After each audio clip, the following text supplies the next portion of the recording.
తప్పకుండా అట్లాంటి పరిస్థితి ఎక్కడన్నా ఉంటే తల్లిదండ్రులు కూడా భయపడవద్దని బాధపడవద్దని వారికి కూడా నిబ్బరంతో ఉండాలని చెప్పి కూడా ఈ సందర్భంగా వారికి విజ్ఞప్తి చేస్తా ఉన్నాం. నిన్న రేవంత్ రెడ్డి గారు నిజానికి నేను ఈరోజు ప్రెస్ మీట్ మాట్లాడాలని కూడా అనుకోలేదు. ఎందుకంటే నిన్ననే మహబూబాబాద్లో లగచర్ల గిరిజనులకు సంబంధించిన సంఘీభావ సభ ధర్నా ఏదైతే జరిగిందో అక్కడే చాలా విషయాలు మాట్లాడాలనుకోలేదు. కానీ నిన్న ఆయన మాటలు, ఆయన వైఖరి చూస్తూ ఉంటే, ఆయన లేవనెత్తిన కొన్ని ప్రశ్నలు, కొన్ని అనుమానాలు, దానికి ఇవాళ మీడియాలో వచ్చిన విస్తృతమైన కవరేజ్ చూసిన తర్వాత మాట్లాడక తప్పని పరిస్థితి మాకు కలుగుతూ ఉంది.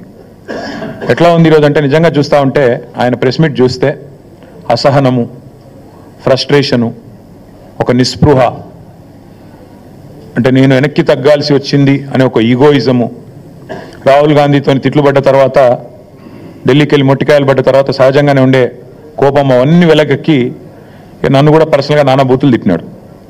నాకైతే చూస్తే ఒకటే అనిపించింది, ఇప్పుడు రేవంత్ రెడ్డి గారు 10-15 సంవత్సరాలు అందరికీ చెప్తా ఉండేటోడు ఎప్పటికైనా ముఖ్యమంత్రిని అవుతానని. మరి ముఖ్యమంత్రి అయిన తర్వాత కూడా ఇంత ఫ్రస్ట్రేషన్ ఎందుకు? ముఖ్యమంత్రి అయిన తర్వాత కూడా రోజు కేసీఆర్ని తిట్టుడెందుకు? ముఖ్యమంత్రి అయిన తర్వాత కూడా రోజు మా మీద ఏడుపులు ఎందుకు? కావాల్సిన పదవి వచ్చింది, కావాల్సినంత దోపిడీ జరుగుతూనే ఉంది నీకు నిరాటంకంగా. మరి అట్లాంటప్పుడు ఇంత ఫ్రస్ట్రేషన్ ఎందుకో నాకైతే అర్థం కావడం లేదు. నిన్న ఆయన వైఖరి చూస్తుంటే నాకైతే ఒకటే అనిపించింది, చిట్టినాయుడు గారికి చిప్పు దొబ్బింది అనిపించింది. ఎందుకంటే ఆయన మాటలు, ఆయన వైఖరి నిన్న అసలు ఏం మాట్లాడుతున్నారో కూడా తెలియనంత ఒక ఏదో పిచ్చి రిపోర్ట్ రిలీజ్ చేసినాడు నిన్న. ఇవన్నీ బీఆర్ఎస్ హయాంలో విడుదల చేసిన అదానికి ఇచ్చిన ప్రాజెక్టులు అంటాడు.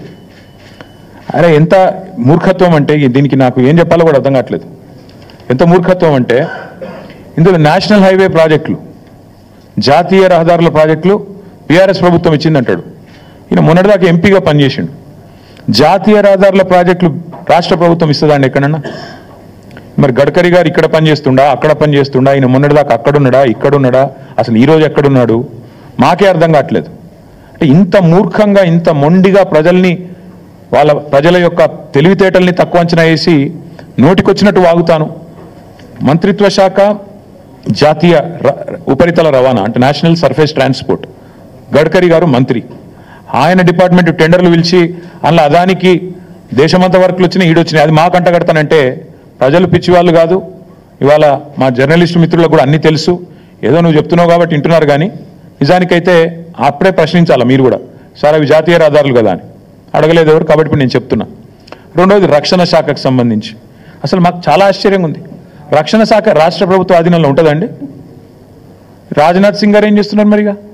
రక్షణ శాఖ మంత్రి ఆయనకి ఎందుకు మరి? అంటే ఎంత మూర్ఖత్వం అంటే, మాట్లాడితే కనీసం కొద్దిగా సోయి లేదు, ఏం లేదు. ఇంకోటి 750 kV ట్రాన్స్మిషన్ లైన్ ప్రాజెక్టు, ఇది కూడా మాది కాదు, సెంట్రల్ గ్రిడ్ ఇది. అరే ఇవన్నీ గింత పిచ్చిగా, గింత మూర్ఖత్వంగా, గింత అవగాహన రాహిత్యంతో ముఖ్యమంత్రి మాట్లాడితే ఆయన ఏమనాలా చిప్పు దొబ్బిందనకపోతే? ఇప్పుడు దయచేసి నేను మీడియా మిత్రులను కూడా కోరుతా ఉన్నా, ఏది పడితే అది ముఖ్యమంత్రి నోట్లోంచి రాగానే అవేం భగవద్గీత అయిపోదు, అందులోకి వచ్చేటి శ్లోకాలు అయిపోవు. ఆయన మాట్లాడే దానిలో కూడా సరుకుందా, సబ్జెక్ట్ ఉందా, లేదా అంతా బబరాజమానం భజగోవిందమా అడగాలి కదా. మనం కూడా అక్కడ కూర్చున్న వాళ్ళం ఎదురుగా జర్నలిస్టులుగా డెఫినెట్గా ఆయన నిలదీయాలి. అది కేంద్ర ప్రభుత్వ ప్రాజెక్ట్ కదా సార్, నువ్వు ఎందుకు పిచ్చి పిచ్చిగా మాట్లాడుతున్నావు అని ఒక్కరన్నా అడగాలి కదా. అయితే ఇంకా ఆశ్చర్యం, ఇంకా చాలా ఆయన మాట్లాడుతూ ఉంటే డ్రై పోర్టు కూడా కేంద్ర రాష్ట్ర